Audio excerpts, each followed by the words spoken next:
Yeah, man, I'll tell you what, that dang old internet, man, you just go on there and point and click, get in there and talk about www. Call me, you got that. For some reason or another, you sound a little taller on radio.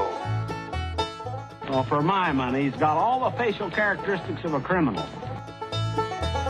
Now, here's your host, that gravy-sopping, crappie-flopping, stump-jumping, Bible-thumping, gun-toting, mater-growing son of a gun, the Backwoods Baptist himself, Pastor Harold Smith. Welcome to the Backwoods Baptist Podcast, coming to you live from Elk City, Oklahoma, in the pastor's office of Eastside Baptist Church. Sitting across from me is the legendary Chase Brower. How you doing? Pretty good. How are you? I'm doing well. I'm excited about this. Me too. You represent the younger generation well. I've been accused of being critical of young preachers. So I thought, well, I'll just go interview a good one. Well, and jury's still out. No, the jury ain't still out. You could make a wreck of things, and you're young enough to recover, but you're doing a good job. This is your first church. Yes, sir. How long have you been here at Eastside? Ooh, I think I'm in my third year. In your third year. It was April of 23 when I got here. So yeah, there was an over-under on whether you would last a year. Yeah. And really it just came down to were you going to do what was right or listen to Tom Kennedy. Yeah. And I said, look, if he listens to Tom, he's not going to make it a year. And you got better counselors. That's true. It's true. And you've done well. Actually, the last time I saw you, you had Tom out here in revival. Mm-hmm. And I came out and spent the night, and we hung out and ran around a little bit together, and it was good. But why don't you start by telling people how we first met? Where did we first meet at? Yeah, I think it was your Preacher of the Grace conference in Van Buren. I think that's where we first met at. And speaking of Tom Kennedy, we can we can talk about him all we want. He's not here. Yeah. I'm not going back to Georgia. We can say anything bad we want. Oh, you already went Tom. there? Yeah, that's over. Right, good. So I even talked to him on the phone coming back from Virginia yesterday, and I said, Chase and I were talking, and we're thinking about just maybe playing the podcast that Tom and I did with like critical commentary, just dub it over the top. Kind of like that Mystery Theater 3000 or whatever, where we just comment on things Tom said. Yeah, which we probably have plenty of content, honestly. So, yeah. So we met at Preachers of Grace. Yep. And it's like Tom, he was pastoring in Grace, Oklahoma at the time. That's where I'm from. And so I don't even know how he talked me into it. I don't think it took much. He was just like, hey, we want to go to this conference that I got invited to with me. And so I did, and we took a trip over there, and I didn't have any expectations. I didn't know anything, and just getting into preaching at that point. Yeah, and, you had just kind of surrendered to the ministry right before that. Honestly, and so he was just bringing me under his wing, I guess, trying to show me the ropes, and that was a great experience. I mean, I really enjoyed it. And I remember you asking me about how well do you know Michael Sanchez? Oh, yeah. Oh, Sanchez. And Sanchez preached that year, and he preached on husbands love your wives in a pastor's conference. Well, you know Mike. I mean, and people listening, they might know him too, and they'll see him on one of these podcasts, but he's a pretty large guy. I mean, he's about 6'4". Yeah, beard all the way down his chest. Yeah. And I'm sitting there, I guess I was, 22 at the time, maybe, somewhere around there. And I'm single guy, by the way. And seeing this Michael Sanchez get up there and preach about that, got tears in his eyes talking about loving his wife and all this stuff. And I was like, man, I'm not married, but I was ready to go probably propose to somebody in the hallway or something. I was like, I'm going to go do that. But, that's hilarious. And then getting the chance to meet with that guy and talk with him, he's a good guy to know. I really enjoyed it. He's a real guy. What you see is what you get. I remember when I first got here, he was one of my first phone calls that I made, and I said, Sanchez, man, I tried to. They want to build a playground. No, you didn't. Yeah, I did. Like, they want to build a playground. What do I do? For those of you that don't know, when Michael pastored his first church, they were wanting to build a giant playground.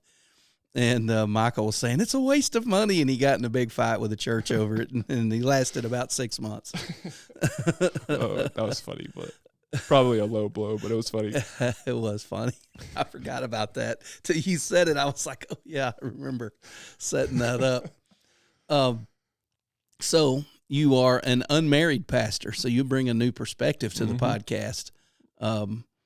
I was talking to Ron Lovins a couple weeks ago. I think his podcast will drop a couple weeks from today. So he was talking about being married. He's in his 70s, been married over 50 years. My wife and I are about to celebrate 30 years of marriage in September. And you came here as an unwed pastor.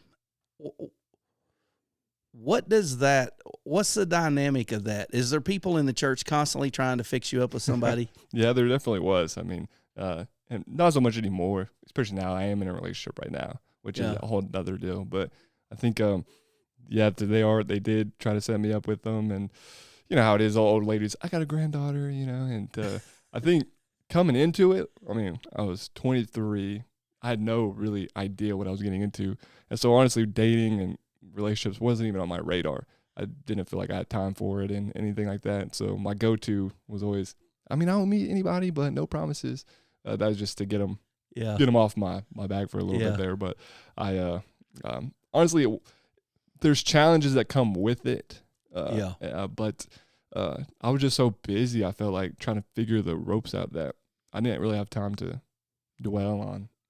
Like when I went home, in the evenings, it was just like, I want to be home. I want to be myself. So, so it was like, it's probably a good thing I didn't have it. And plus you can devote more time to it. And I think the Lord was really watching out for me in that regard, or protecting me, because I was able to spend a lot more time learning the ropes and learning. You didn't have to care for a woman during that time. You didn't have to have, being in a new congregation, having a wife, it does complicate things because she's trying to meet new people. She's trying to fit in. She's trying to learn the ropes or learn that particular church.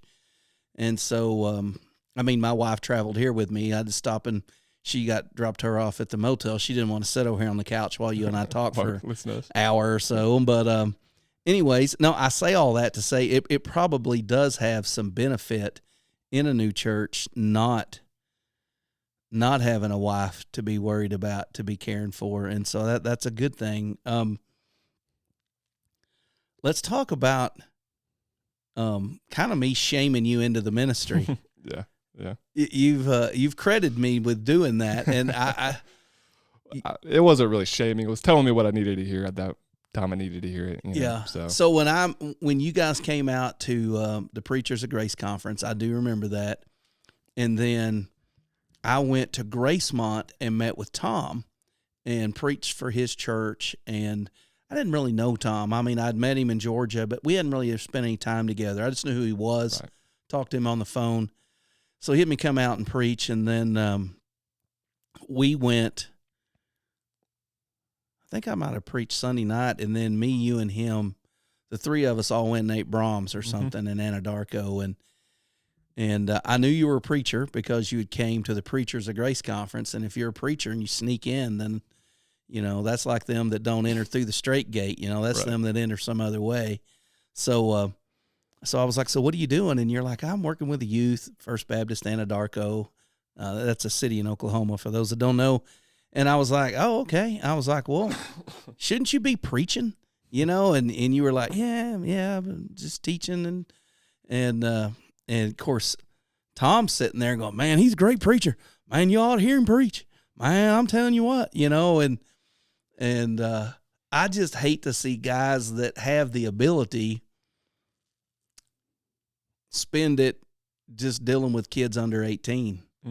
And I know that you are good with kids because you're a basketball player. Oh, didn't you go to school to be a coach? Yeah, I was coaching basketball. Actually, that was one of the deals too. I was I was helping with the youth in Anadarko, but I was also coaching basketball at that time in a little small, or I say that, assistant coach, which you are coaching, but I wasn't the head guy or anything like that. But yeah, I mean, and it's funny you say that because I think it's been a story all my life, really growing up, and especially with the call to even preach was kind of just that thought in my head of like, oh, I can't do that, or I'm not good enough for that. And to an extent, that's true. 1,000%. I don't think any of us would sit here and say that we're worthy to do this. I think all of us say that we're not as good as, we think we are or anything like that. But I really was just like, my whole life I wanted to coach basketball. I wanted to do this. And now I have this calling that I feel like the Lord is maybe directing me to something I never planned to do. Yeah. It was kind of scary and got a little gun shy about it. And I needed, with the call to preach, it was actually Tom Kennedy that was like, you need to start preaching. You want to do it. You feel like the Lord's calling you to do it. You need to do it. Well, it was the same thing with preaching. I was in a particular time in my life where I had graduated college. I'm trying to figure out what I'm going to do with my life. The Lord's calling me here, but I keep not really wanting to do it. And then I needed somebody to sit there and say, you either need to, for lack of a better term, crap or get off the pot type. Yeah. I needed somebody to say that to me, and you did, and I praise the Lord that He did. Yeah. Use you to do that for sure. Yeah. Well, I mean, it'll reveal whether you should or shouldn't be a preacher when you start doing it. Yeah.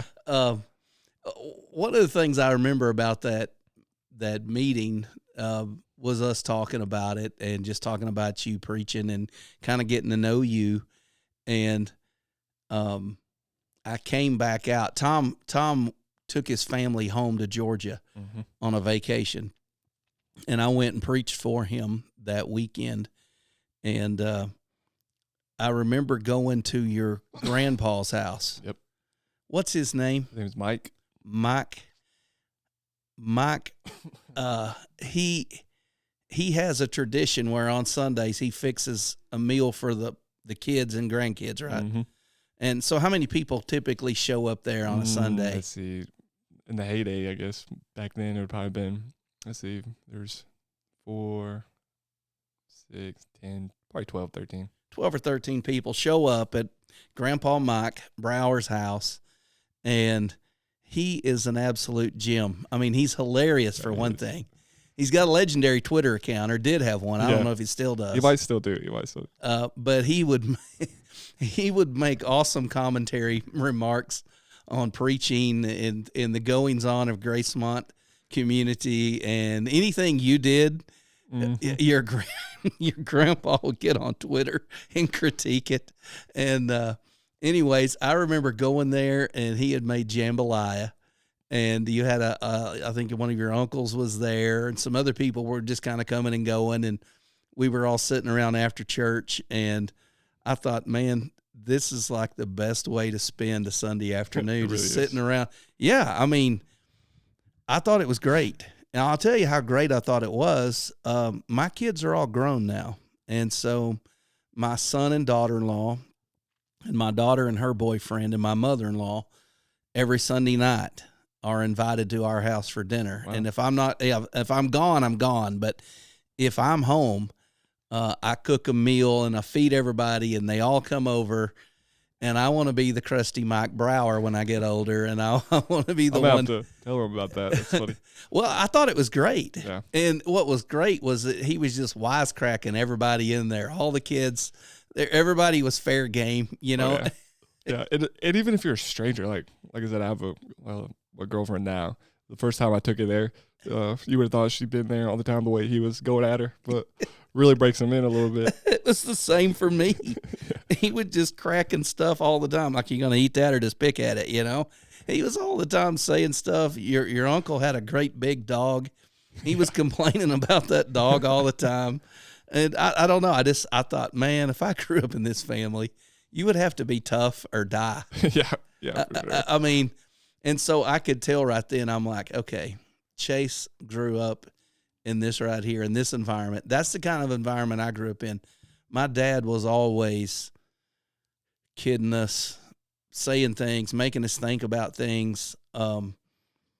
He said, I want my kids to be quick-witted. I want them to be able to, have comebacks and think of things. So he was all the time just smarting off. And so when I met your grandpa, it was the same way. Of course, Tom kind of warned me, but he was like, you're going to love this guy. You need to go eat over at his house. And I'm like, just don't go to people's house. No, it'd be okay. Just have Chase take you. I'll just tell him you're coming. You know how Tom is. Yeah. He just presumes stuff for you. And so I went over there and ate, and I just thought, man, this is this is living right here. This is the way it should be. And it's great. But so let's talk about, you've been here now for 3 years. Things are getting serious in your relationship, and you're looking at getting married. Are you living in the parsonage here at the church? You got your own, I mean, how does this work? Yeah, we have a parsonage. We have two, technically. I live in one, and the youth guy, he lives in the other. Okay. And so you got a ready-made house. Well, I mean, Might be a bachelor pad right now, but it's ready. Do we need to send a team out, a hazmat crew maybe? Maybe. No, it's not that bad. I know how bachelor pads are. I just cleaned it yesterday. I mean, I'm just kidding. He was afraid me and my wife might show up. Just in case. You know, Just like in a knock case. on my door. Yeah. So. We surprised you. So tell me a little bit about the church and your ministry here. Yeah. So this church is roughly 76 years old. Really? Yeah. It was a For West Oklahoma, that's an old church. Yeah. Yeah. Really. Honestly, and it was a plant off of the First Baptist Church here in town back in 1950, whatever. Yeah. And there was nothing out here, Elk City. Elk City was a pretty small town. It still is, but it's really small back then. And so there was nothing this side of 66. And so they felt like the Lord was leading them to plant a church out here. And they did. Actually, this building we're in right now was the original building. This is the old sanctuary. Yeah, that it was planted in. And they've been a pretty solid church for a long time. And then they had a pastor here named Henry Fletcher, who was here from 1982 to 2002. And that was kind of the heyday, I guess, of the church. He was from all the stories I heard, he was a great pastor. People loved him. People still refer to him as their pastor, which says a lot. And so so much so they even named our little building over there over after him.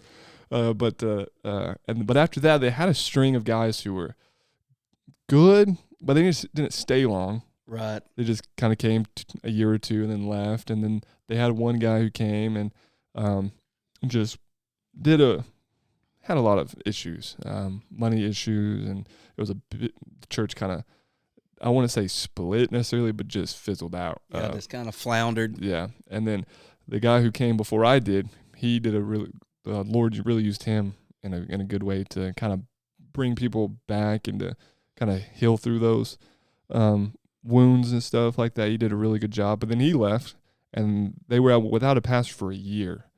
And it was interesting because I believe every church has like their pillars, I guess you'd call them. People that have been there for a long time. Right. They know how things go. They know the inner workings of the church and the faith and all that stuff. Well, all those people died in 2020. Not necessarily from COVID, maybe some of them, but all of them just because they were pretty old. I mean, it was they've been here most of those 50-something years. Yeah, some of them are charter members, Yeah, right. So they passed away, and then what happened is, what it seems happened is there was like this void, I guess. Nobody really knew who to turn to. They didn't have the leadership anymore from those guys. They didn't have a pastor, and so things kind of were rocky there. I'm just hearing stories about this. Sure. It was a little rocky, but they all came together, and figured stuff out. And then, I got called here, and I tell people that it's an interesting thing because it feels like, in a lot of ways, like a new church plant.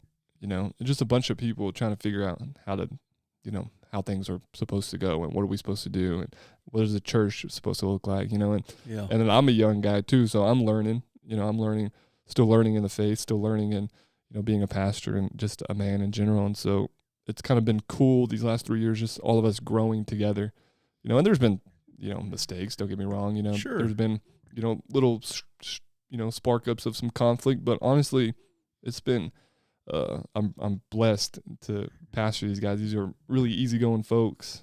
They just want to, they would rather, these people that would rather, build something. If I said, hey, we got to go build a barn for somebody, I'd have so many people want to do it. They just want to work hard. They want to serve. They want to do stuff like that. And we're just learning. We're just growing. And it's been difficult, but it's been simple, I guess you'd say. Like, it hasn't been complicated. The work is hard sometimes, but it's not hard to figure out what needs to be done. It's just very simple. So I'm very thankful. So for what's these guys. been your approach? Have you implemented some grand new scheme and program and No, actually not. got demographics on the community and how to? No, I think somebody who I'm not gonna, he gets enough credit on this podcast probably, but some guy who goes by the name of Backwoods Baptist one time gave me a really good advice of just preach the word and love people. Yeah, And that's been the approach, and I haven't really strayed from that. It works, much. don't it?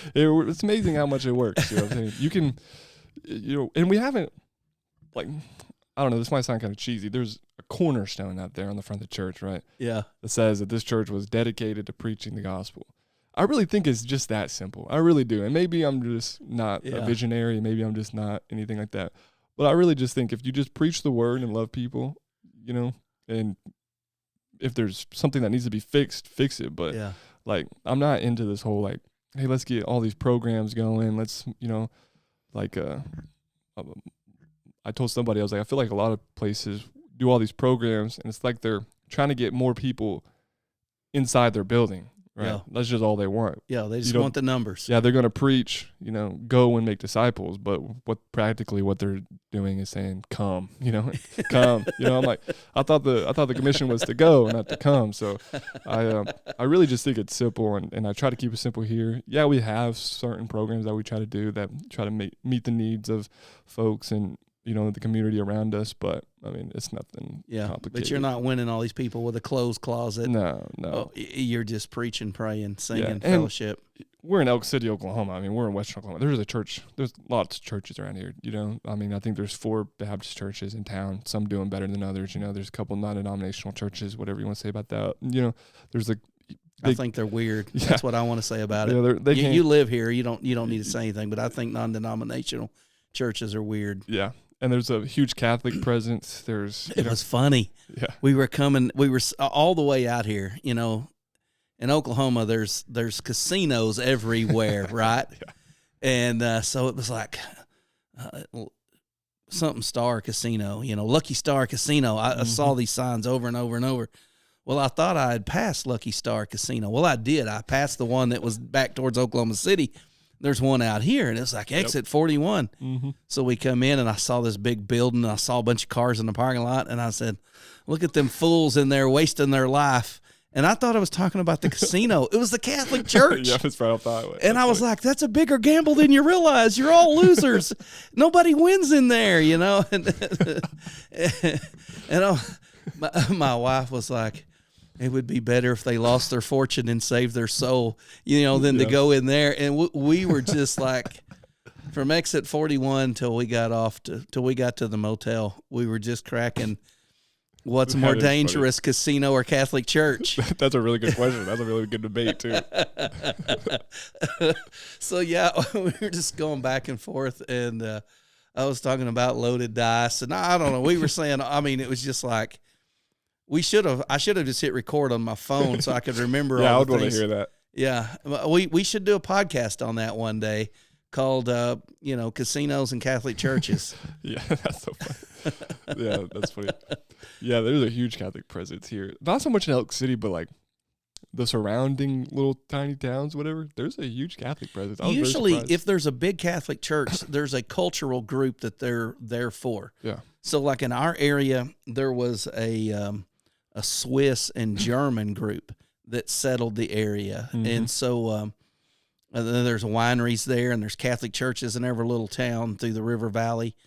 Other places you'll see there's Catholics because there's a lot of Hispanics there, because Catholics are very prominent in South America. But I wouldn't have figured it here. I didn't suspect a Catholic church that size. Yes, we went to I don't know if I should tell the story, I guess, but we were at a restaurant one Sunday after church, and the Catholic church the Catholic priest was at the bar, having his fill. I was like, told the guy next to me, I was like, you need to go up to him and you need to be like, hey man, I've been really struggling with alcohol, and really thinking maybe I should quit.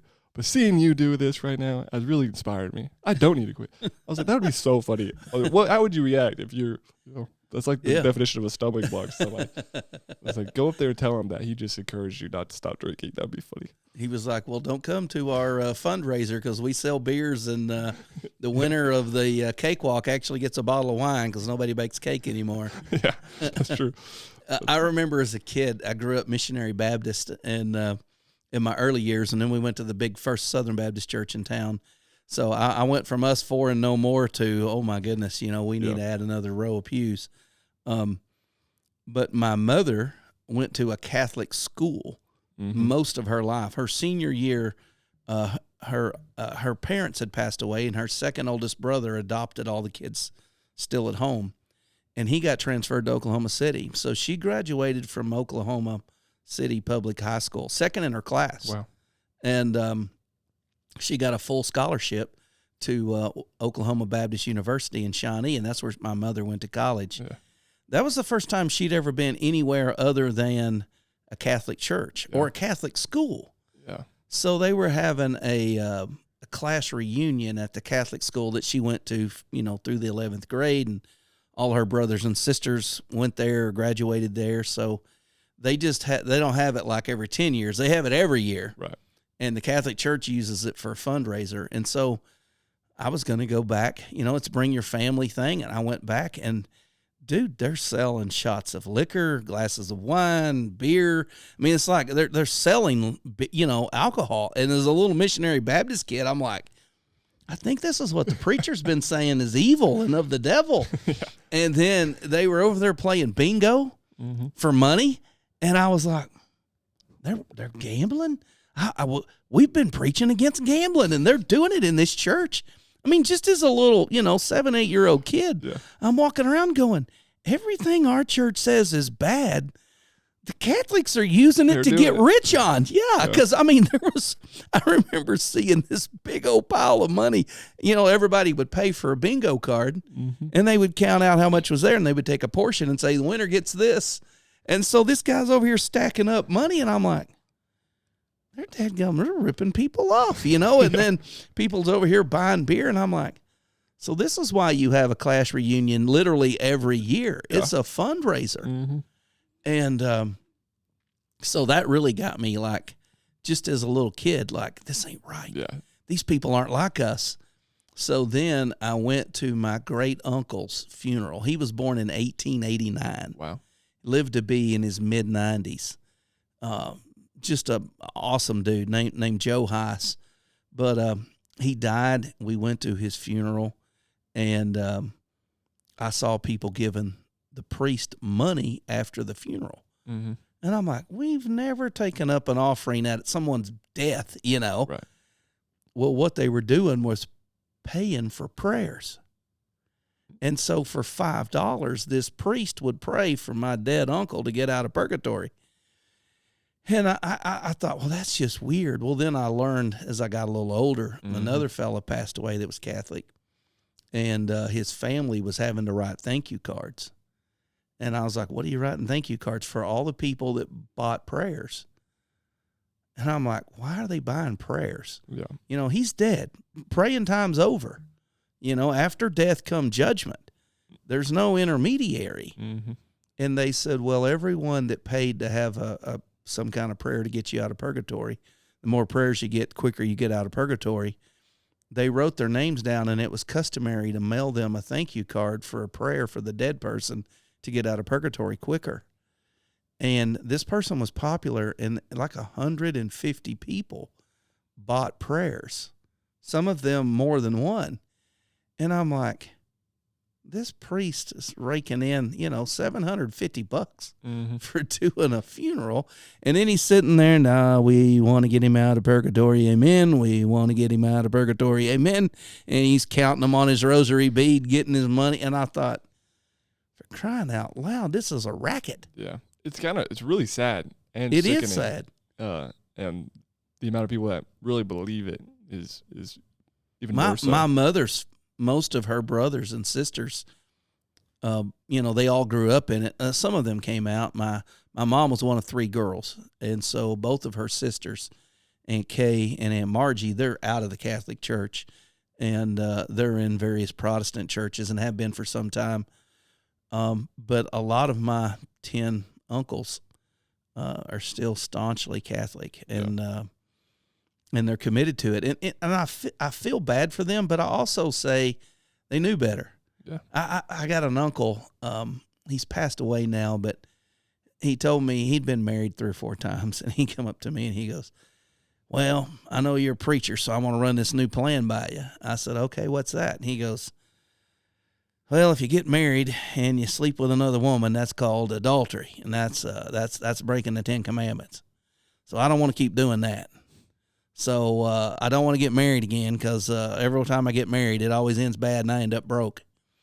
And he had made several fortunes, and lost it all in bad marriages. Right.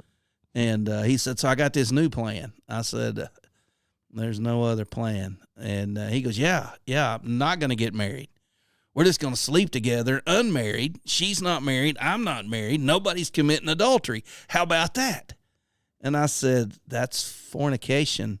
And the Bible says all fornicators have their part in the lake of fire. He goes, that's a problem with you Baptists. Y'all always reading the book, always quoting the book. And he got kind of like a little huffy with me. He thought he had a nice little plan worked out. And I think as long as he was paying for his sins up front, going to his confession, getting his priest to okay it, he's maintaining. Yeah, they thought they were doing good. And hey, look, if it's not okay, it's just a few more years in purgatory, according to him. Yeah. And I remember telling him one time, I said, if you will just repent and believe the gospel, we were at a family reunion. I said, if you will repent and believe the gospel, God will save you. I said, and there's a swimming pool right over here at the resort. I can baptize you today. And he goes, if I ever get baptized, it'll be in a bathtub of bourbon. And I mean, just, yeah, I feel sorry for him, but he's had every opportunity. Yeah.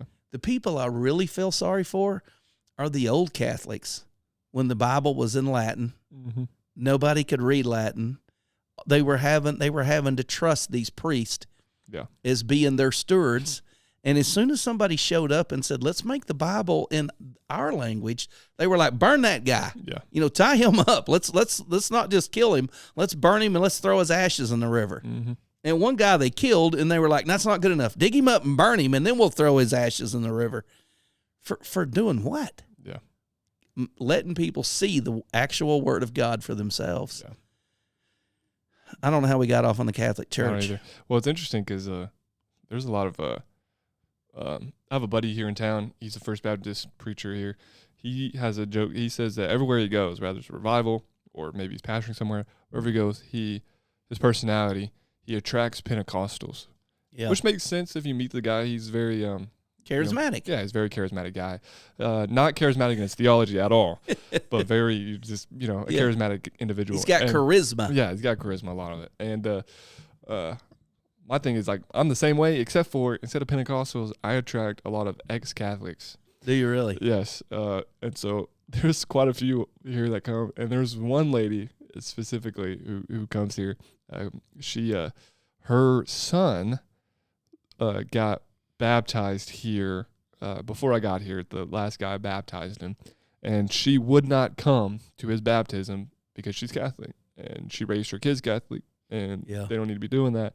But he made the decision. He got baptized. She would not come.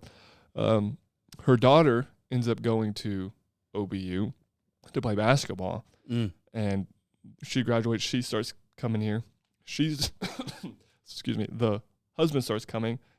Next thing you know, she's coming. It's been a long road, but she's like finally, because she's a great lady, down to earth, very sweet. And we've had a lot of conversations about just the differences. She's just curious. Yeah. What are the differences between a Catholic and, a Protestant or specifically a Baptist? You know? And we've had, just little quick conversations. She'd come up with a very specific question. I'd answer that, and then we'd move on. She'd come back again later. It's like she's fine. It's cool to see how the Lord's been working in her life. Yeah. She's like, I think she's coming along. She will not stop coming. I mean, she's been here time and time again, and we were going through Mark for about 2 years there, and there's a couple passages in there, or quite a few, that if a devout Catholic would not agree with how one of us would handle that. Right. I remember, I think it was Mark 7. I was preaching that, and I was thinking, well, if she's ever going to get mad, it's going to be today.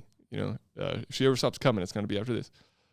She walked out. She's like, that was really interesting. That was a really good sermon. I learned a lot during that. Yeah. I was like, so it's kind of cool to see that. Like, there's hope for him yet. You know, there's hope. I've had people come up to me and say, you are you're too critical of Catholics. And I said, look, they claim to be the church. They burned all my forefathers. Mm-hmm. They killed them for what they believe.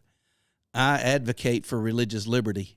I don't want to crush the Catholic Church like they would the Baptist if they were in control. They have freedom to teach Catholic doctrine, but if what they're teaching is true, if they got the gospel right, I'll back off, but they don't. Right. And so this is a gospel issue. Yeah. I'm critical of Mormons. Yeah. It's a different gospel. I'm critical of Jehovah's Witnesses. It's a different gospel. I'm critical of Catholics. It's a different gospel. I'm critical of any group that has a different gospel. Now, if they're Presbyterians or Methodist, you know, I'm probably going to be critical of them too, to be honest with you. But especially Methodists. Yeah.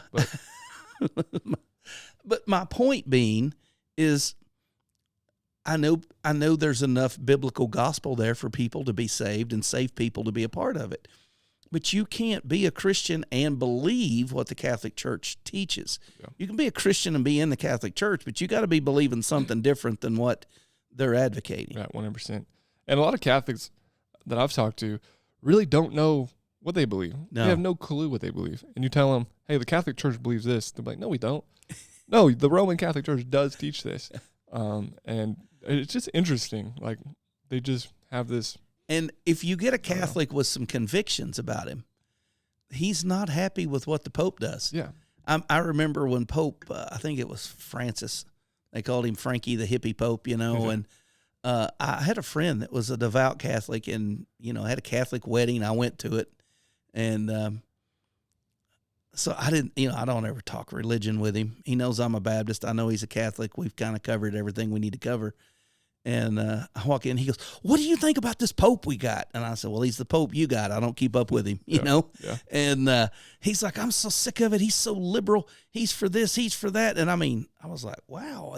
But see, they have to go along with it. You know what I'm saying? Yeah. But if that guy is the vicar of Christ, who would say, I'm so sick of Jesus Christ. I tell you all these decisions Christ is making. Right. That clearly tells me he's not the visual walking embodiment of Jesus Christ. Yeah, exactly. Or you couldn't say that about him. Yeah. And so what that guy's, actually revealing is he's not as Catholic hardcore as I thought he was. Yeah. I actually saw that somebody was, it was a Protestant, claiming to be Protestant, but he said some just complete jacked up thing that was not true at all. It took a scripture out of context, whatever. And I saw a Catholic say, like, oh, this is the fruit of sola scriptura right here, you know. I was like, and somebody was like, well, no. Like, we can say, oh, that guy's an idiot. We're not going to listen to that.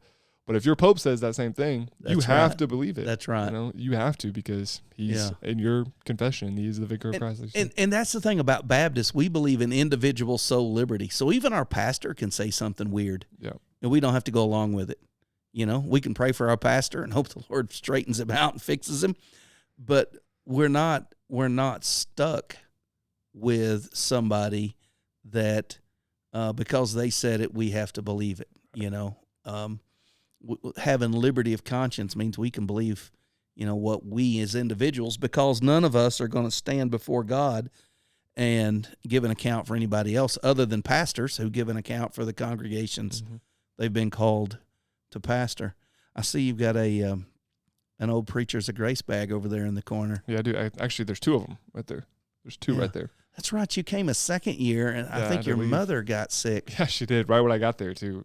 It was crazy. It was that first night. I had nothing better to do. I didn't have anybody with me, so I just went across the street, watched a movie in the movie theater over there, and I was by myself. There's nobody in the theater. It's just me, and it was late. I kind of felt bad for the workers. They probably thinking they were going to get off early, and then here I come.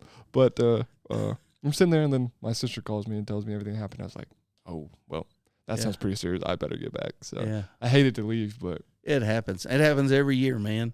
And it's not just somebody's parents, but being pastors, trying to get that many preachers under one roof.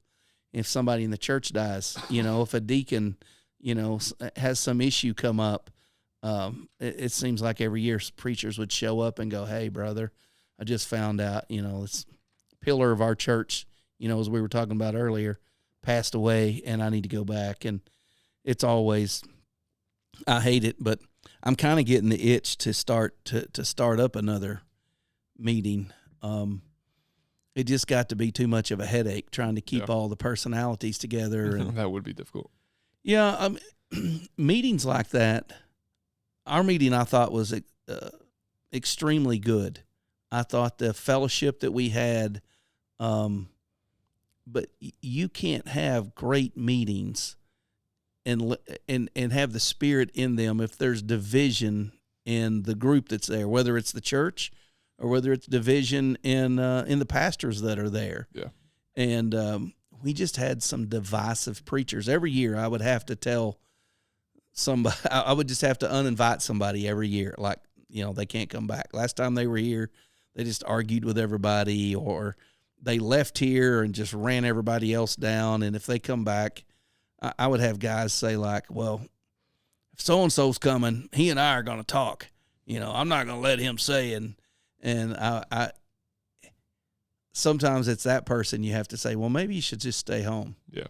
But if there's 3 or 4 or 5, 6, 8, 10 guys all saying it about the same person, it's probably not them 10 guys. It's probably that one person. Yeah. And so I just got tired of being the fellowship sheriff all year trying to.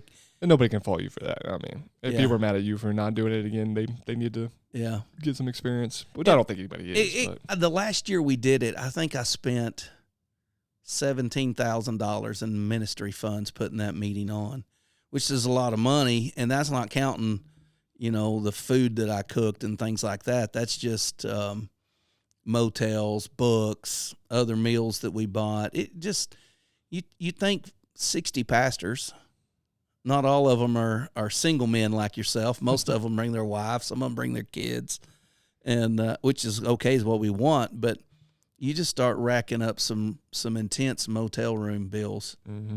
And I don't know. We need to do something.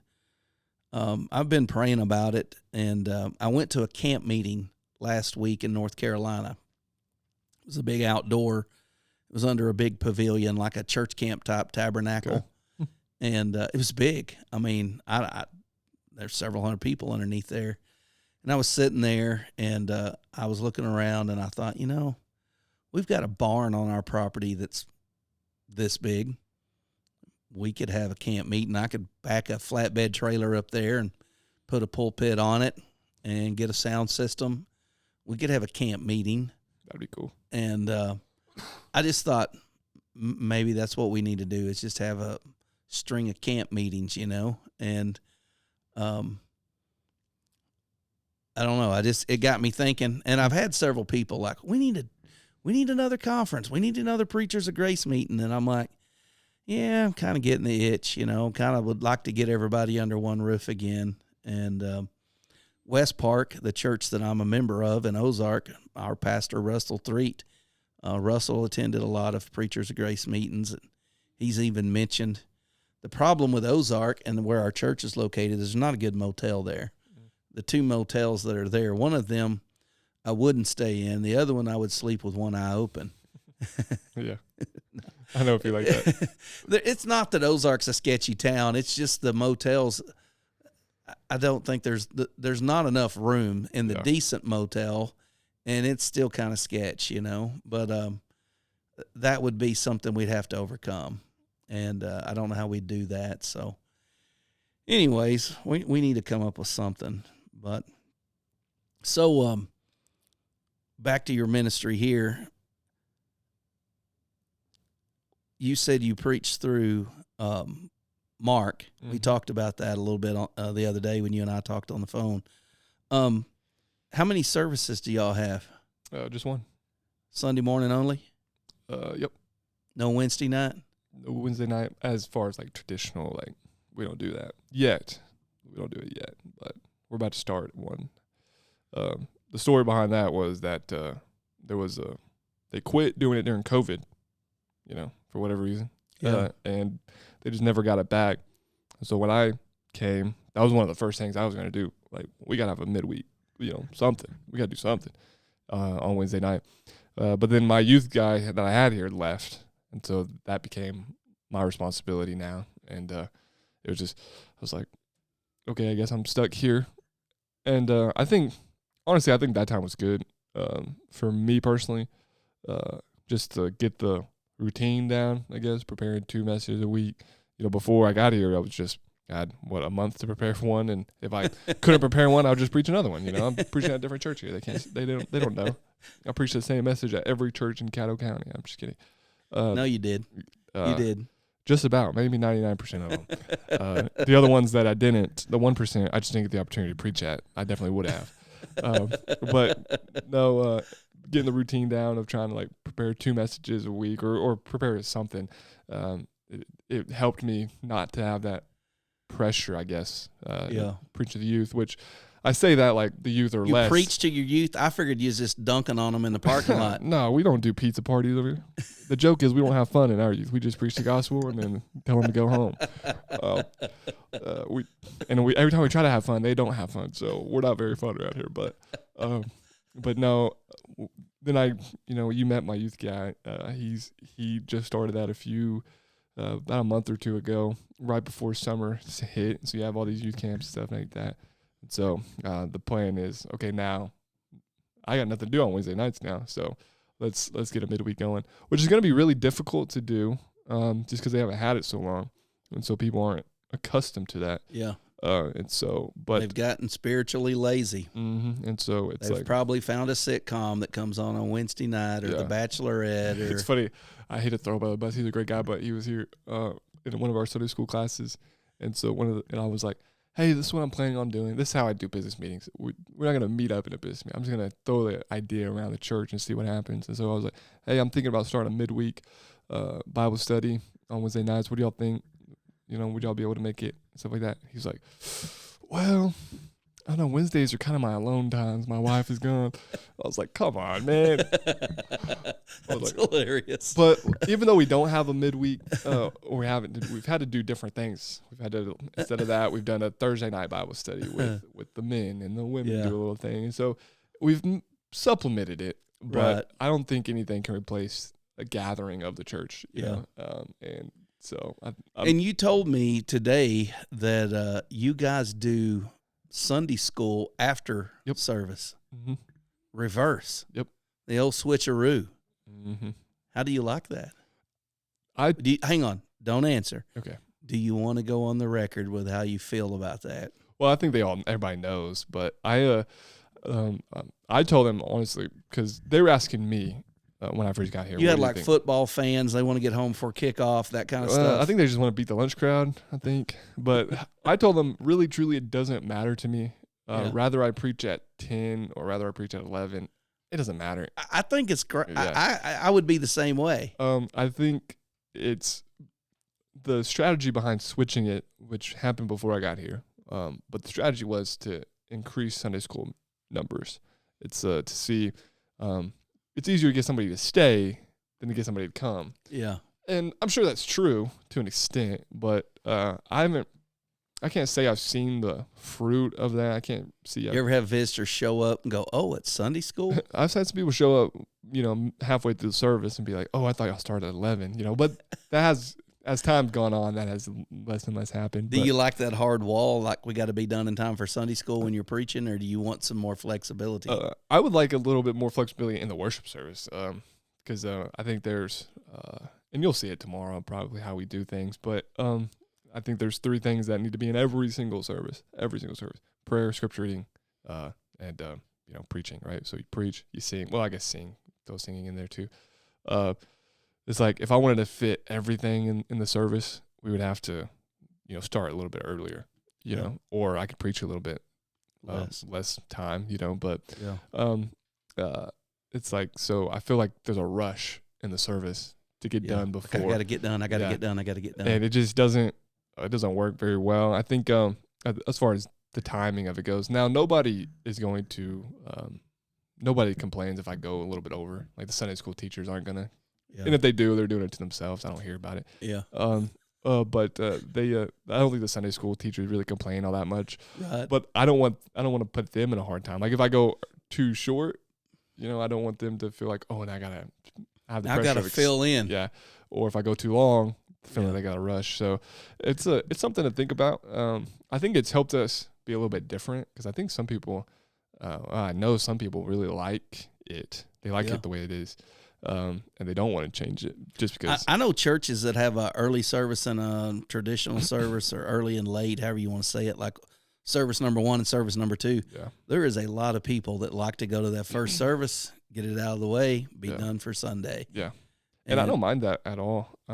I just hate that. So like tomorrow, for example, we're gonna have we try to have a fellowship lunch every other month or whatever, however we do it.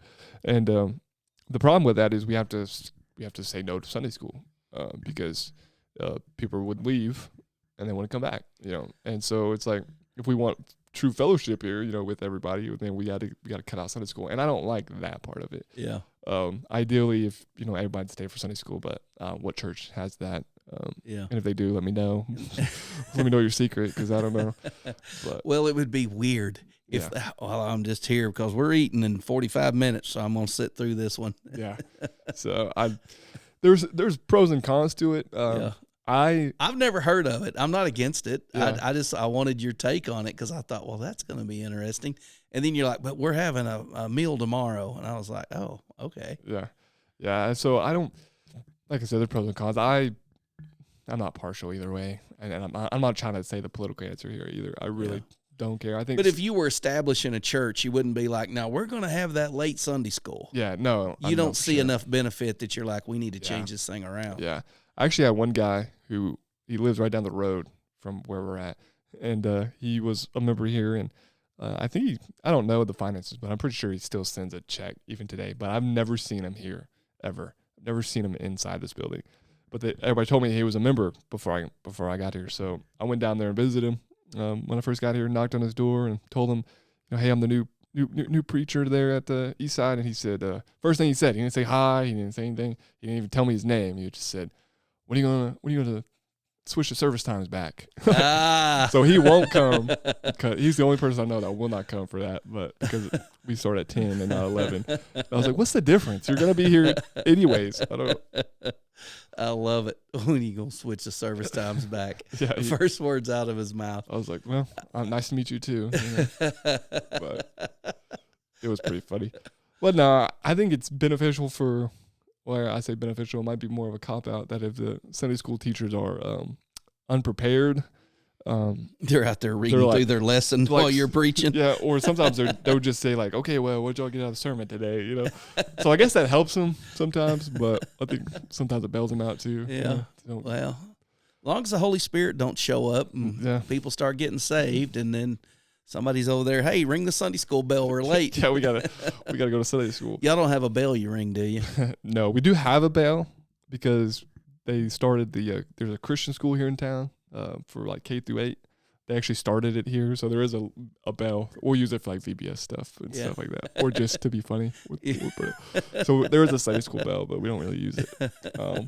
But yeah, and plus, I love it when they have a bell and they ring it twice. Like, it's time to wrap up. Ring, ring, ring. And I was like, does it mean it's over? No, it means we got 5 minutes.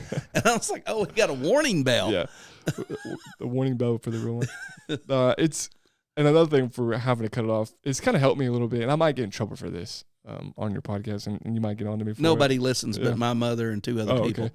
But I'm not a big like invitation guy. You know what I'm saying? Like, we're not going to have this long, drawn-out invitation, and I'm not going to try to coerce you to walk down the aisle. You know what I'm saying? I just preach it. If you got something, come up and talk to me, and then I'll go down there, and I'll actually stand with the crowd and sing, Because, we just heard the word of God preached. Let's, sing a song of praise to our Lord. That's just how I approach it, which I know a lot of people would probably disagree heavily with what I just said there, but that's just how I approach it. And and so that's helped a little bit because But if someone was going to join the church, would they come forward at that time and join? Yeah, we talked beforehand. Yeah, right. And so it's a planned thing. Like, hey, this morning the Joneses are here and they want to come forward and join the church. Yeah, and I handle that the same way. I say, this is when you come up front. I'm not going to coerce you to come up front. Right. You know, we've talked about it. You know, I've given you my okay. You said you wanted to do it, so now we got to make that public. It's a business meeting. Yeah. You're receiving a member into the congregation. Yeah. So we'll do it then. Yeah, that's the way I've always done it. Yeah, and if we have to baptize somebody, we'll do that right before and all that. So, I mean, we've made it work for sure. But I think it's helped with, since I don't have this long drawn out invitation, just saying it's helped with the time. You know, we just sing a song and then take up an offering and pray and move on. You know, that's good. Just try to keep it simple. Yeah. So, well, I mean, simple works, man. Yeah. You don't have to make it complicated. It's been my motto since I've been here, just simplicity. Yeah. Church, I believe, is like the mission, the ministry. It can be difficult. It can be hard, but it's very simple. Yeah. It's hard to do sometimes, but it's easy to figure out. The best foods are not complicated recipes. A brisket is salt, pepper, beef, and a fire. Mm-hmm. That's it. And if you have salt and pepper, a brisket properly trimmed, and the right kind of fire, you can turn out a meal that people will pay, $40 a pound for that meat. Mm-hmm. Okay? Now, that's all it is. The same is true with church. If all of the ingredients are right, the atmosphere is right, the cooking time is right, everything is right, it doesn't have to be. I mean, what did Charles Spurgeon offer at the Metropolitan Tabernacle? I know it was a different time. Right. They were a cappella singing. They didn't even have an organ or a piano. He led the singing most times. Mm-hmm. And that was all there was. And they flocked. But what did they have? Well, they had a guy that knew how to open up the Word of God and tell you what it said, and tell you how to apply it to you. And I think we've got to get back to that. We got to get back to doing a simple job well. Yeah. And if you're preaching, that's mainly bathing it in prayer. Right. Praying, studying, being prepared, and loving your people. And then when you come together, all these prayed, studied, loving people all get together in one room, and it's great. Yeah. And I'm going to tell you, you can tell when you're in a building where that's not happening. Yeah. I've been in churches that had that love, that I would call it unction. They had a touch on them from God. The congregation, you could feel it when you were around them. I've gone back years later when they didn't have it, and I was like, whoa, this is cold. Yeah. This is ritualistic. They're just going through the motions. They don't have what they had a couple of years ago. Yeah. And it wasn't some formula as much as it was just the people loved each other. They loved the Word of God. When they got together, it was evident. Mm-hmm. And that's it. I mean, that's church growth in a nutshell. Yeah. And we've had some people come that are sometimes I think, especially I say it early in my ministry, like I'm still early in it, but, at the start, I remember getting a little bit, I don't know, I guess you would call it insecure, I guess. I don't know, thinking like, man, maybe we need to do something different. Maybe we need to change something up. Maybe we need to do this or do that. This church down the road, they're blowing up and they do all this stuff. Maybe that's what we need. Maybe we need to do something like that. I know better, but nevertheless, the thoughts were still coming into my mind. And it's been interesting. People have left said churches and come here. I was always worried about keeping them. It's like, oh, what happens if this church down here starts doing this? They're going to go back. Are they going to stay? Are they going to stay? And they have, and they're committed, and they've joined in membership, and they've given that commitment. And that's really what I've learned is like complicated. It's not the way it needs to be. I mean, simple, effective, preach the word, love people, and it's amazing what the gospel will do. Yeah. I mean, you think the apostles in Acts had, smoke machines and electric guitars. I mean, like, no, they just add the message of God. So I think it really is that simple. Like I said, hard to do. Yeah, it is hard. It's not easy work by any means, but it's simple to understand. Yeah. So faith is not something that's easy. True biblical saving faith is a difficult thing, because true biblical saving faith must be accompanied by works that are in keeping with the faith. You know, we have sola fide, or faith alone, and if you take that at face value, you're like, well, I just believe and I do nothing else. Oh, no. Yeah. Now, if you truly believe, it's evident, and you'll have all this evidence of it. If you truly are pouring everything you got into the pulpit ministry, and you truly are loving the people and shepherding them and caring for them and spending time with them outside of just shaking their hand before service or after service, if you really are investing in the people, it is a laborsome, tiring thing. And especially when they go on a trip, they go on a mission trip, they go to church camp, we put on a VBS. It's easy to love everybody from a distance and word only. Yeah. Hey, sister, thanks for calling. Love you too. Talk to you. See you Sunday, babe. Bye-bye. And hang up. You know, that's easy to do. Yeah. Anybody can say that. But getting up and getting dressed early in the morning to be at the hospital before they have their surgery and to pray with them, that's when they know, man, this guy loves and cares for me. Or when they're sick and you show up with a pizza or a bucket of chicken and say, here, I know you got kids and I know you don't feel like cooking, so I got dinner tonight. I just brought it by and dropped it off.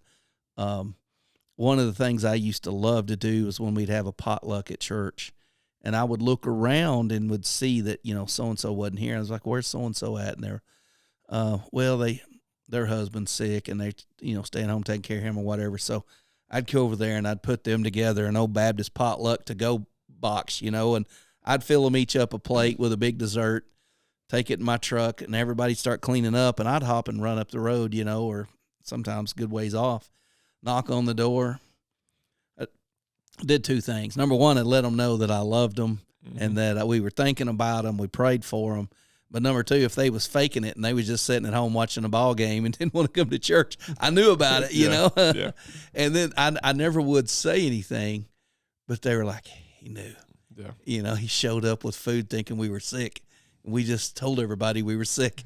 Never say a word. Just show up, tell them I love them, hope they get to feel them better. Yeah, that's funny. It is funny.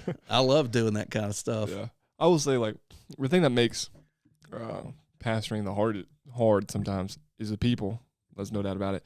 But I think the thing that makes it worth it is the people. The best and worst part of it sometimes is the people. And I think early on when I first got here, I did the sin of preaching, and that is I spent too much time in my office. And my excuse was, I'm trying to learn, I'm trying to grow, I don't know what I'm doing. Yeah. But it took me a little bit. Actually, I think it took somebody basically hey, why aren't you out here visiting these people? For me to be like, oh, I'm not doing my job. And once I started saying, okay, this is a priority now. Preaching I think is one of the, if not the most important thing that we do. Sure, it is.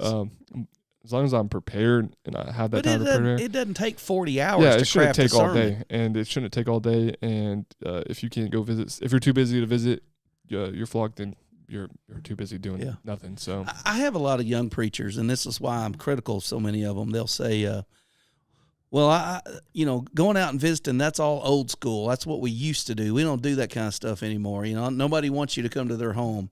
Well, that's true. But people eat out today more than they ever did. So why aren't you meeting them at the Chinese buffet? Why aren't you meeting them, at the Mexican restaurant? What are you doing with them? And then what I'll find is there's usually a family or two in the church that they're tight with, and they go to each other's house all the time. They hang out all the time. I'm like, you're spending all of your church visitation time with your buddies. Yeah. And you're calling that church time, but you're neglecting the larger congregation. And there's people in church, you've been here for years, you don't even know where they live. Yeah. No, for sure. And it's funny. We have here in a couple of weeks, Labor Day. We're having Elk City has this huge rodeo that they put on. Whatever. That is the perfect time to see everybody, and to see them in a different place. See them out watching a rodeo and enjoy a rodeo together, and really to do what you're saying. That's a perfect time. And the rodeo's coming up, and do you still have your costume that you wear?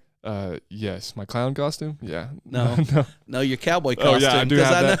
Yeah, I do have a cowboy costume. So the funny story about that. First year I was here. I want you to tell it. Okay, I'm trying to tease it out of you, Chase. First year I was here, they had a rodeo, and this is a massive rodeo. Like, I mean, it's a nationally sanctioned. And, there's thousands and thousands of people here. Yeah, this is West Oklahoma. Yeah. We're near the panhandle of Texas. 100%, and it's a 3-day rodeo. Yeah, so it's a big one. And these first year I was here, they asked me to pray during Saturday night. That's the biggest night. That's a big night. And so I'm thinking, yeah, I'll do it. I was like, and I'm thinking I'm just going to be in a little sound booth, with a microphone, pray, and then that's it. No, they had me walk to the announcer stand, which is this big, ramp that goes out pretty much over the chutes. And I'm there in front of everybody. They have a camera on me, so I'm on the big screen. And of this rodeo, and I'm in basically what I'm wearing now. I'm in jersey shorts and your Jordans. I got basketball shorts on. I got tennis shoes, and I got just a t-shirt. And I got so much flack for that. People are like, how are you gonna wear that to a rodeo? And so last year, the second year here, I went out and I bought a cowboy hat. Got some, get you snap shirt. Got a pearl snap shirt. Got some starched jeans. And I went and was like, Chase, what are you wearing? But I did mess up because I learned, which I already knew this, but I learned that you wear felt hats in the winter, straw hats in the spring, or in the summer. And so I had a guy go with me, or a couple guys go with me to get this cowboy hat. I said, it's Labor Day weekend. I mean, so you're kind of close to the switch. And they're like, oh yeah, we switched to felt at the rodeo. I was like, so I buy a felt hat. I wear that to the rodeo. I'm looking around. Everybody has a straw hat on. I'm like, I look ridiculous right now. It's like, and they didn't even wear theirs that day. I was like, y'all really set me up. All right. I never saw Clint Black wearing a straw hat. He wore black felt every time I ever saw him. So, but yeah, it was fun. It still looked better than jersey shorts and 100% shorts. 100%. And everybody's like, man, Chase, you actually looks like it fits you. I think they were just hyping me up. I don't think they really meant that, but no, that's a great place to be. And we have a rodeo is coming up here in a few weeks, and my woman now, my girlfriend, she was like, hey, we need to do something during Labor Day weekend. I was like, yeah, go to the rodeo. She's like, you can't miss the rodeo? No, I cannot miss the rodeo. That is the biggest. It's expected. The pastor must be there. Yeah, that's the time to see everybody, in one place. And so I was like, no, we can't skip the rodeo. We have to go. So you have to be a part of the community. Mm-hmm. It's mandatory. Yeah, and we had a chance to go to Providence, Rhode Island on a mission trip that week. Really? And I've always wanted to go to Rhode Island. Oh, really? We went last November. We went. A couple of us went as what do they call that? Not a mission trip, but a vision trip, whatever. I can't find that in my Bible. Yeah, I can't either. We were actually, but I would have won if they were. Yeah, we were really we were really disappointed. We were like, oh, we're gonna go. We're gonna share the gospel with a bunch of liberals, But the woman preacher scared you off. Yeah, so that's interesting. Northern Baptists have a lot of women preachers. So First Baptist Church of America. I don't believe it. I think it started at Newport, not Rhode Island. Really, you think so? Well, the one they claim. Yeah, they claim it is First Baptist Church of America. That was the weirdest thing ever. We go in there. Beautiful building. Woman pastor, rainbow flag in the front yard. Yeah. 30 members, give or take. But they're, I guess, one of the big families, Rockefeller or something, got a bunch of money into it, endowments, so they could probably never receive it open from now on. Yeah, they could probably never receive a tithe for the next 100 years. It'll be fine. But it was an interesting experience. Jonathan Edwards Church, we went to in Northampton, Massachusetts. Yeah.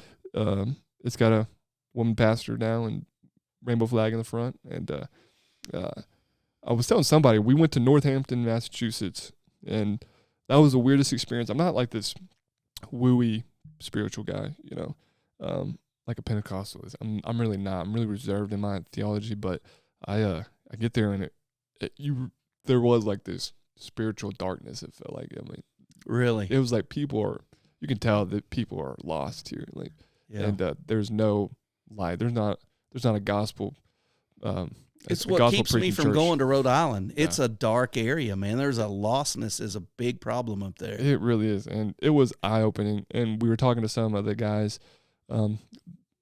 A successful church up there, a successful, gospel believing church, gospel preaching church up there. It's probably running 30 members, and that's on the high end. And one of the guys that is a pastor of one of these churches, or an elder at one of them, he took us on this tour around New England type of deal, giving us the history, showing us the need for it, the vision part of it. And he said in some of these towns, some of these cities, traditional church planning doesn't work. Like, you can't just go and have a building and throw on an event and that's going to work. It's not. He's like, the only thing that's going to work is somebody saying, hey, we're going to give 5-10 years here. We're going to open up a little coffee shop or something, and or maybe something similar to what you do with your bookstore. And just slowly, build relationships with people, talk to them, and then over time. I think we should just send a couple of Southern street preachers up there and just let them blast them from the sidewalks and see what happens. Yeah, see what happens. But honestly, beautiful country, though. Beautiful part of the country. And it's so cool just to see, like, when you read about things, you read about church history, just to see it, in action or in person is pretty cool to see. Well, if it makes you feel better, what they say is the Second Baptist Church of America, which is the Baptist Church in Newport, Rhode Island, which was started by John Clark, roughly the same time as Roger Williams. Mm-hmm. Roger Williams baptized himself, then baptized the other members, and then never came back to the church. He's an interesting character in church history. Well, if you say that he was the founding pastor, where'd he go? Yeah, who baptizes himself, then baptizes like 8 more people and says, best of luck to you. Yeah. Whereas John Clark came over here with a baptism from England and was settling there at the same time. We're talking about within a year, and the exact dates are sketchy, but when we look at the early church life, it's Clark and Holmes and another man that get arrested for preaching in Lynn, Massachusetts without a license, and they go to jail, and Clark and the other man get their bond paid where they can get out. And Obadiah Holmes says, I don't want anybody to pay mine. So they whip Obadiah Holmes in Boston Square, downtown Boston. He's whipped for attending a non-sanctioned church meeting. He slept on his hands and knees for 2 weeks because his back was so raw he couldn't lay down. Yeah. And he pastored that church when Clark went to England to get the royal charter for the colony of Rhode Island. And then Clark came back and pastored again, and Holmes pastored, and they were the missionary driving force. And so I'm like, Rhode Island says they're first, but I'm not buying it. What church planter goes, hey, I'm going to baptize myself and then you 8 and best of luck to you. But he doesn't go anywhere else. He still lives in town. He just don't go to church he's anymore. Just a weirdo. Like I said, he's an interesting guy in church history. He's really, you credit him for, the separation of church and state and all that. I don't know. He just, but he's everywhere up there. They got a whole statue to him up in Providence. And, I don't know, just to see where it goes. And I was talking to that pastor up there. I was like, just to pick his brain. Female pastor? No, he was the one you were that was showing you around. Yeah, the one showing us around. And I was like, and he was very knowledgeable about the history of the area, the church history of the area. And I said, so in your mind, like, the history, you've studied it. What was it that, how did it end up like it is now? I mean, and he's like, well, they didn't just wake up this way, it's just, what's that old church illustration, pastor illustration about the 2 degrees, the ship going 2 degrees off and crashing? It's like, it's just a subtle drift, it's the compromise here, compromise there, and then next thing you know, here you are. Going. And I was like, and to me that was, eye opening in the sense of like, I would say here in the Bible Belt of America, especially where we're at in Western Oklahoma, it's like if we're not careful, that's where we're headed. Yeah. And so I think getting back to, as you said, of just simple ministry is going to be the biggest thing. You know, all we have is the Bible, the Word of God, and It's got to the be gospel. real. Yeah. If it's not real, it's not going to work. And it's going to go, and People that's where can we're gonna tell go. when it's fake. Yeah, 1,000%. And I think around here in Oklahoma, the most successful churches, and I say Oklahoma, really just the entire country, the most successful churches. I mean, think about, I don't know, Grace Community Church, for example. You know, and they're not all crazy. You know, what is the one that Mark Dever preaches at? I mean, Capitol Hill Baptist. it's not crazy stuff, you know. Yeah, we can have disagreements with those guys, but Sure. their ministry is simple, and Yeah. they have large congregations. And I know we're not in the numbers business. You know, if the Lord blesses us with a large crowd, you know, praise Him for that. Right. But to think that you can't get people in your church unless you do this or you have this type of ministry or whatever, Yeah.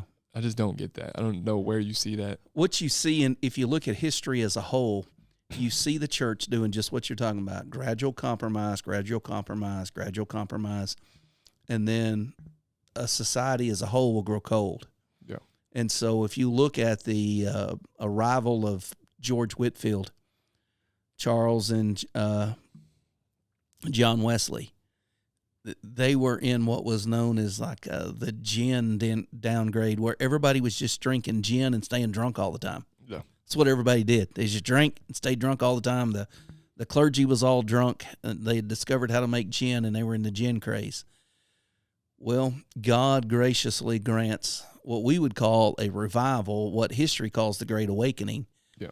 And you've got Whitefield out in a pasture, you know, standing on a rock wall, and thousands of people come in to hear him preach. Yeah. And then he's got to go to America and clean up John Wesley's mess in Savannah, Georgia. So he tells Wesley, let's go stand on this brick wall Sunday morning. They'll be there. And there's 10,000 people standing in this cow pasture waiting to hear him. That's not normal. Yeah. But what had happened was God had done a mass awakening of people's eyes. So Whitefield goes to America. He starts preaching over here. Massive crowds start showing up. So he goes back. He's famous when he gets back to London. And so now he's going back and forth, and he crosses the Atlantic, I think, 11 times. He dies in New England. He's buried under a pulpit in a congregational church in Massachusetts, I believe. But the point is, when God grants these great awakenings, mass revivals, if you want to call them that, He resets a society. Yeah. Everybody didn't get saved, but enough of them got saved that church became important, and now we had congregations cropping up everywhere.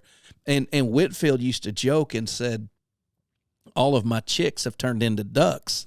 He would go preach, and these people would get converted, and they would all become Baptist. And when Whitefield would come back by, they were like, what's everybody getting rebaptized for? Well, because Baptist was the outflow of that.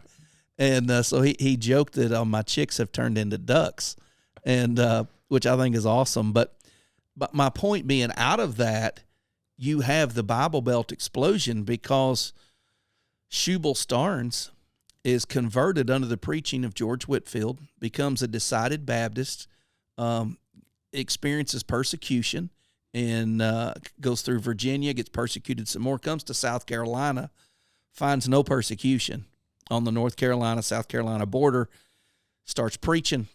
300 people start going to this little church with just a roof. So they're like, where you live at? Well, we live 7 miles up the river. Can you preach? Yeah, go 7 miles up the river and start preaching. Mm-hmm. And that's how we ended up with all these Baptist churches in the South. And that's why I call myself the Backwoods Baptist. I live in the backwoods, but I want to see a revival like we saw in the backwoods. That's why Kentucky, North Carolina, South Carolina, Tennessee, Mississippi, Georgia, Arkansas, Oklahoma, Texas, it's flooded with Baptist churches because that's what the outflow of that was. Right. And the only solution we have now in Europe or in America is some kind of an awakening. God's got to do some major move. Yeah. And I think he is, because what we're working with in Providence is this little church plant, and their ministry looks talking about simple. It is simple. I mean, just meeting people, talking to them, kind of playing the long game. You know, they're not expecting spontaneous. We read our Bible every night. Would you like to come over and read the Bible with us? Yeah, and you know, the pastor, their main pastor there, he spends a lot of his time during the day just sitting across a coffee table with somebody and just fielding questions and talking to them. But that little church plant is it's kind of on its last, like, North American Mission Board support and all this, and they were a little bit worried about it for a second there. Will they be able to keep it up? And Right. I think it sounds like they will be able to, because the church has grown that much and stuff like that. So I have no doubt in my mind that God can and will do something like that again. But I just think here, I think we just get so accustomed to church culture. Yeah. And, you know, I think we as pastors need to be careful, you know. I think it's really easy to, you know, look up the road and be like, oh, that church they're doing all this stuff. Look at all the stuff that they're doing. Look at all the programs they have. Look at all the, you know, it's like, man, we're not doing anything in comparison to them. We need to do that. And it's just, you know, they can look at all the people in their church on Sundays. Yeah. And I think it's tempting to want to replicate that and want that for your own church and stuff like that. I just think we need to be careful just to stay very simple. Yeah. You know, that's what I preach to my youth guy and everybody that wants to get into ministry. Just preach the word and love people. I mean, I don't know how much simpler you can get. And you know, if there's a program, if there's a need that your church can meet in the community, I mean, do it. I mean, we have a lot of firefighters that come here, you know, and so an obvious ministry that the Lord has placed in our church is to the firefighters. You know, we can support them, we can pray for them, we can, you know, build relationships with them. The fire chief comes here. I don't know how many shift guys come. So the Lord that's an obvious ministry for us. So it's not like we don't do anything. But it's organic. You're not getting some book off the shelf going, okay, what should I be doing at this stage? Yeah. Just because it worked in the book doesn't mean it's going to work in Elk City. Yeah, 1,000%. Or at Eastside. That's the thing with discipleship. I don't know how many discipleship books people have tried to give me. And some of them, there are good stuff in there. Don't get me wrong. Yeah. But the story of my youth guy is when I first got here, he was a very standoffish guy. I mean, he didn't talk to anybody, and I thought he hated life, whatever.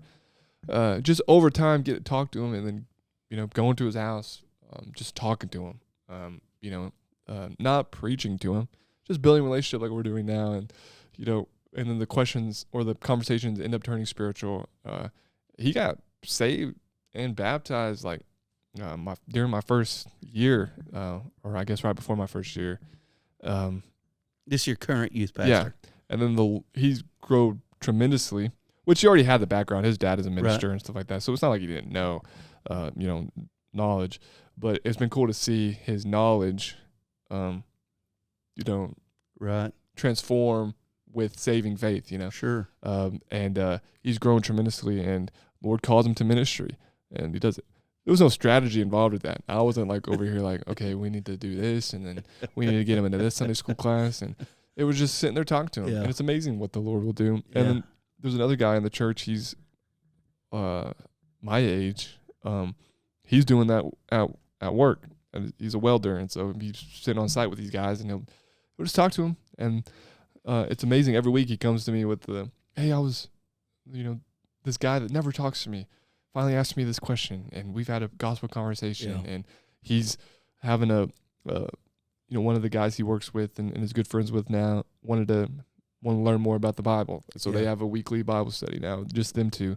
It's like, that's organic. You know, you're not manufacturing that. But that's the way it was. Yeah. I'm talking about in Bible times. Yeah. In the New Testament era, that's the way it was. My son does that. He works for the water department in Van Buren town we live in. He'll come. He doesn't live at home anymore, but when he lived at home, he would come home and he would go, Dad, we were talking at work today, and one of the guys asked me blah, blah, blah, blah, blah. And, well, I told him this and blah, blah, blah, blah, blah. And he's having biblical conversations, talking about teaching biblical truth on the job. And it's not like, we'll have a discipleship class at 9 a.m. tomorrow, you know. And people want to say, they'll ask me, they'll like, we need to write something out on discipleship. And I'm like, I don't know anything about it. And they're like, you've discipled me for years. And I said, how'd I do that? And they're like, well, I guess we just did it naturally. Like you went and ate lunch with me a bunch. And yeah, okay. So yeah, I was like, well, I didn't have like a checklist. Like, hey, I discipled so-and-so today. Yeah. Next week will be step 3. Yeah. It's just Christians together. And we tried it. Iron sharpening iron, man. And I think that's more organic and it's stronger too. I mean, and more replicable, It's Anybody real can do when that. you're not turning it on like I'm going to turn on that. All right, Yeah. we're on the clock. We're now in disciple mode. All right, disciple mode off. We can clock out. Yeah, exactly. And me and Aubrey's my youth guy. We've had that conversation of like, what? Let's say we baptize somebody. Somebody comes to faith and they baptize. They come out of the waters. What's the first step? What do we need? What do we as a church need to do? And we sat there and thought about it, and it just was like probably the first thing we need to do is, probably ask him out to probably say, hey, why don't y'all come to eat with us or something? Yeah. That's probably the first step to do. Yeah. Instead of saying, hey, go to this Sunday school class. Complete this workbook. Yeah. Hey, let me take you through my new members class that I have here. It's that. And I'm not against the new I'm members not class, either. but the point is, it's not something that you streamline, program, and check a box. Right. And I think I've seen and we've seen here more success that way. I really do. And we're not a large church. It's not like we're overflowing or anything like that. I mean, we're still under 100 people, but the 100 people we have, I feel like, are we're connected with, and the growth is organic. Yeah. And if we get new people in, the vast majority of the time, if somebody comes to the church and visits the church or ends up becoming a member, it's because one of the congregation people have already been talking to them, and they come because they were invited. I'm not out there, going door to door inviting people to church. Wearing your suit and tie in the middle of August. Yeah, which is ridiculous. There's probably some guys on here that do that, and God bless them if they do. But I would die, especially out here. I hope they have to wear a suit and tie in heaven for eternity for doing that. Yeah, but I don't know. I wish I was a visionary. Sometimes I wish I could look in the future and be like, this is the direction. This is my vision for the church. I wish I could do that sometimes, but I'm really not. It's just, but like I said, it's been more organic. I'm more like, I got to have a sermon ready for Sunday. Yeah, let me find out. I don't even know I'm going Sunday. I know a guy he's one of my good friends. He pastors at a different town down the road, and he says he'll go like September, October, whatever, and he'll take a week, and he'll get his entire sermons prepared, or at least the plan outlined. For the next year. I'm like, man, dude, I can't even remember where I'm going to be at 2 weeks from now. I guess it just depends on how much I get done Friday or this Sunday, depending on what I'll be in next Sunday. But that's funny. I mean, God bless them if they can do that, but I don't think that far. Yeah, I started taking a week when I pastored. I would take a week, and I called it a week of planning and prayer. But I usually planned who was preaching at Preachers of Grace, what the menu was going to be, and I usually had 4 or 5 items that I wanted to pray about in the church. Usually like, how are we going to address a weakness in Sunday school? Just basic things like that. What could I do to make, this aspect better? Maybe how can we best spend a surplus of money? Those would be things I would pray about and plan, and mainly just do a lot of Bible reading. Yeah. And I hope I'm not, when I'm talking about simple ministry and stuff, I hope I'm not coming across like I got all the answers or anything like that. But Sunday school, for example, I think that is probably one of our biggest weak points is Sunday school. It's been a big battle.